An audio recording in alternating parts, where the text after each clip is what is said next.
planner.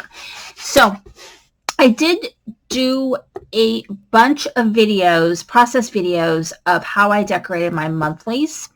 So some people are interested in that, some people are not, which is totally fine.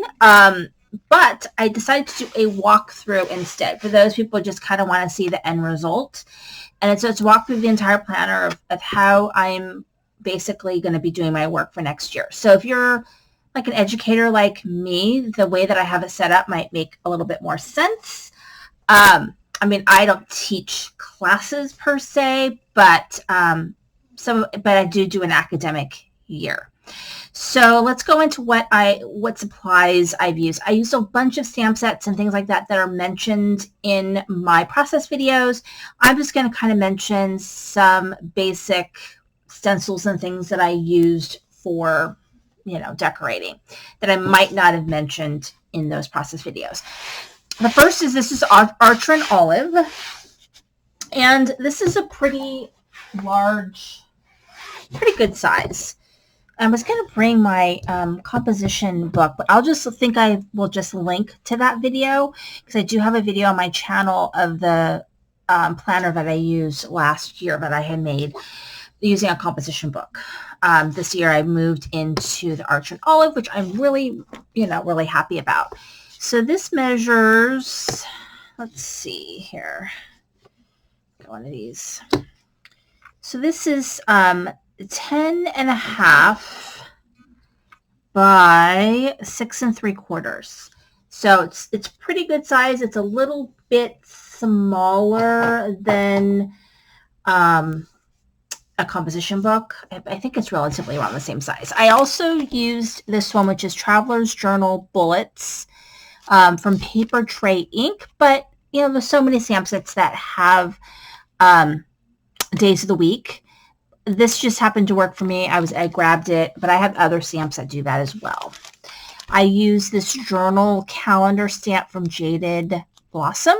I use the months just because I wanted a different look. This one I use for my weekly. I used this, which is like a monthly stamp set. So they all start on different days and they go up to 31. So if you wanted to do 28 days or 29 days for February, you would have to mask off or try not to stamp the 30 and 31.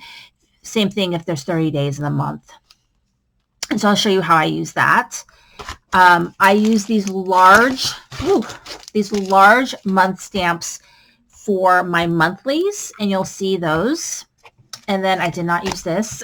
It just happened to be in my pile. And I didn't use this either. This came from something else. It's an extra one that I have for ordering from Lawn Fawn. I use this Catherine Pooler calendar stencil, and I don't know if it's got a specific, it was called Half Calendar Stencil. And I use this, this one's pretty cool. And I also use this one, which is called the Calendar and Boxes Stencil. And I only use this box and this one right here because the boxes really weren't the size I was looking for. And then this right here, I used a couple of these as well, and you'll see that in there. And then I used this Micron pen. It says Micron 08 archival ink. Yeah, this is the one that I used. It's 0.5 millimeter. That's the one I used. And I also used the ruler that you saw. So I got to fill out this. So I'll probably fill out this page, but I haven't done that yet. This is what the Archer and Olive looks like, and it is a beautiful book. So the thing about Archer and Olive is it can take a lot of different pens. It cannot take Copics. It can't take alcohol inks. That will bleed through, but none of the other products that I used bleeded through. So like for this, I used the Micron pen, and I actually used my hexagon die from La La Land Crafts, and I just traced around that to make my hexagons. This is going to be a projects and goals page, different projects and goals. And so it could just be, I might just do this for half a year, or I might do it for part of the year and then do another one in this book. I don't know yet. We'll see. And then we go right into the monthly. So the monthly I have as a 2-page layout. I basically use that half calendar stencil on both sides. I do 4 boxes on the one side and 3 boxes on the other. So I get my 7 days, and then I do 5 weeks. So for some reason, a week jumps into another, or a day jumps into another week, then I tag it either before or after the previous month, because I only have 5 weeks. And so this one was done very simply, but also what I did was I went through and I went through the calendar that we have posted already for my school, my master calendar, that tells me when my meetings are, the different special schedules that we're having for the year. So I put them here first because I like to look monthly or weekly what I have going on, or the previous next week. And then they're also transferred into my weeklies, which you'll see. And that's how I plan. And I do a similar thing with my personal planner. So I also have on here, because it looks like a lot of meetings, all this red, meeting. So it's like, this is August. So I have like professional development. I have my leadership meetings. I have a district meeting, and then I have like my union meetings that I go to. So I do have a lot of stuff there. And so then I've got places for notes. A lot of times what I'll do is I'll put my children's schedule, like the weeks that they're going to their father, on the side, because sometimes I need to know that if I'm like trying to plan, like, I don't know, I've got this planner out, I make a phone call to make a doctor's appointment. Sometimes it's helpful not having to transfer into look at another planner. So kind of helps me. September, so like I said, the monthlies, there are videos for if you want to see how I did this. So I put my holidays here, back to school night, and I used acrylic markers in some cases to color that in. And I used zig markers. They don't bleed through, to color in my images. So they're done a little crudely, but I think they looks really good. So, and then this is October. So my different meetings listed, and this is October.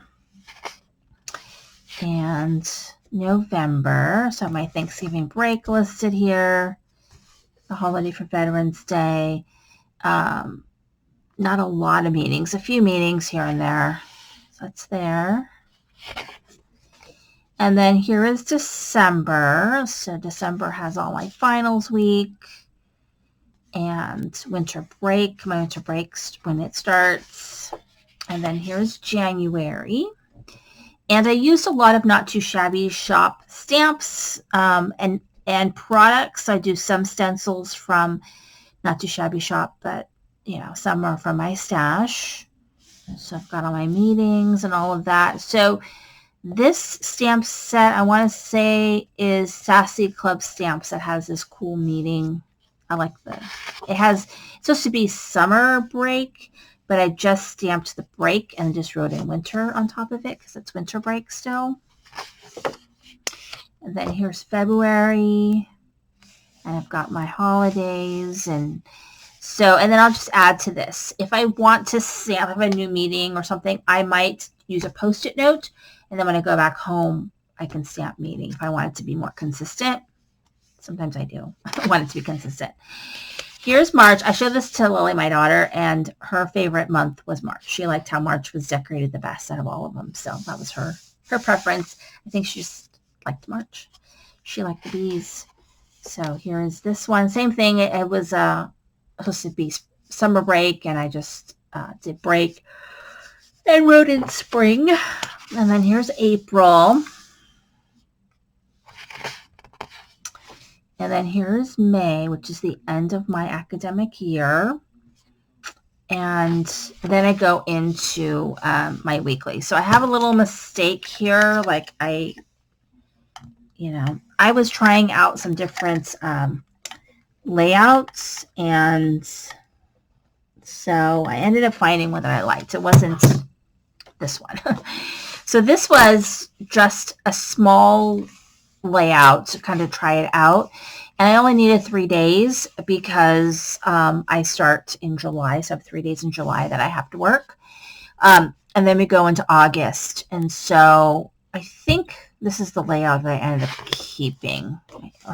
Actually, I adapted this layout. I liked this and then I changed it, you'll see. And so I changed it up a little bit and this became my layout. Well, no, this didn't become out. This became my layout. I kept trying different ones to see what I liked. And so I wanted everything to be more uniform. So this had like big boxes and then these boxes on the side were smaller. I didn't like that. I did want a note section because I do write notes there. And they could be books I'm interested in or just something comes up in an email that I want to write down. And I do put notes there. And so this became my layout. And so as far as colors went, I looked at the monthly to see what colors were being used. And then I used those same colors in my weekly. So it just made it easy for me to decide on what colors to use. And then, so I transferred, so I made a little couple boo-boos and that happens, you know. But I have right here, I have a monthly calendar. I have the dates. The dates ended up not fitting very well, so I put the dates on top of the calendar, and then I write the dates on each day. It just helps me stay organized, and I put whatever meetings I have and whatever special schedules we have on here so that when I open it up for the week, all of that's there, but I also can look back at my monthly if I want. I do have tabs that I'm probably going to put in here that have the month tabs to help me move, you know, into this section quickly. So I've got those tabs. I just haven't put them in yet. And so some of them I didn't do a very good job at kind of using my space, like, because we didn't need that. It was just 2 days. So here's September. And so anything I have going on is written in. And we go into October. And then November. And so I did go ahead and transfer everything. So it's really ready to go, like from day one. Like it's ready to go. And it's February, March, April, and then we go into May, and then book list. So I'm a high school librarian, and so what I've got here is, and I did this in my composition book too, so maybe I will do a rundown of how I used it. I don't know. We'll see. If you guys are interested, I'll do it, but I do have a video of what it looks like before the pen. So I write down titles that I would like to buy or I'm interested in getting for the library. I may not have money for, but who knows, money might fall out of the sky and I'm ready to go. And so I usually put the author, the title, the ISBN number, and the price. That's what that is. And I just keep a list. And so I've got a few pages for that. And I just kind of decorated the top just so it wasn't completely plain. But this will be filled out with book titles. So I have a bunch of that. And then I have a section for budget. So I'll have my account information, the name of the account and how much money, and then a log of what I spent. Oh, I can see how much money I have. And then I also have in here one other section. Oh, notes. So then I have a section that begins a notes section. And so I may find that I need a section for something else, and I'll just do that when it comes to that. But that is my work planner, and I am super, super excited about it. I'm very excited about using it and really planning in it. So I mean, I would love to hear your ideas or what you use to plan. If you have any kind of planner that you really love, I'd like to hear about it. Thank you very much for watching. This is Cindy Crane the Heart.